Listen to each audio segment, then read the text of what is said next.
लालन गोदिया में उठा लाए ननद के भैया, बड़ा परेशान बानी।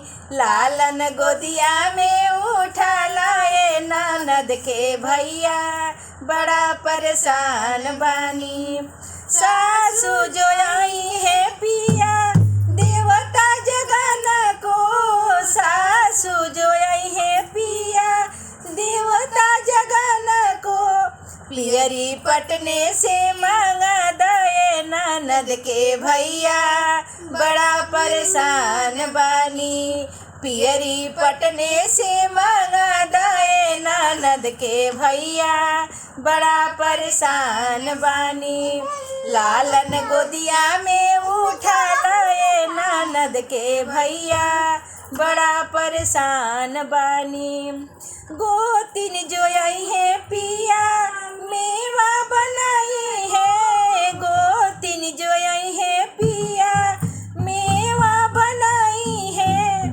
चुंदरी पटने से मांगा दाए ननद के भैया, बड़ा परेशान बानी। चुंदरी पटने से मांगा दाए ननद के भैया, बड़ा परेशान बानी। लालन गोदिया में उठा लाए ननद के भैया, बड़ा परेशान बानी। लालन गोदिया में उठा लाए ननद के भैया, बड़ा परेशान बानी। ननद जो आई है पिया काजल लगाई है, ननद जो आई है पिया काजल लगाई है।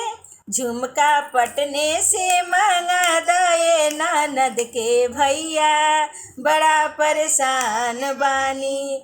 झुमका पटने से ले आ दे ननद के भैया, बड़ा परेशान बानी।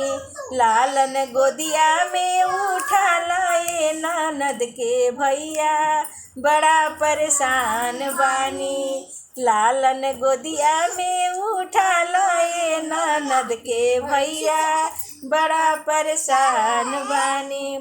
देवर जो आई है पिया बंसी बजाई है, देवर जो आई है पिया बंसी बजाई है। सूटा पटने से मांगा दाए ननद के भैया, बड़ा परेशान बानी। सूटा पटने से मांगा दाए ननद के भैया, बड़ा परेशान बानी। लालन गोदिया में उठा लाए ननद के भैया, बड़ा परेशान बानी।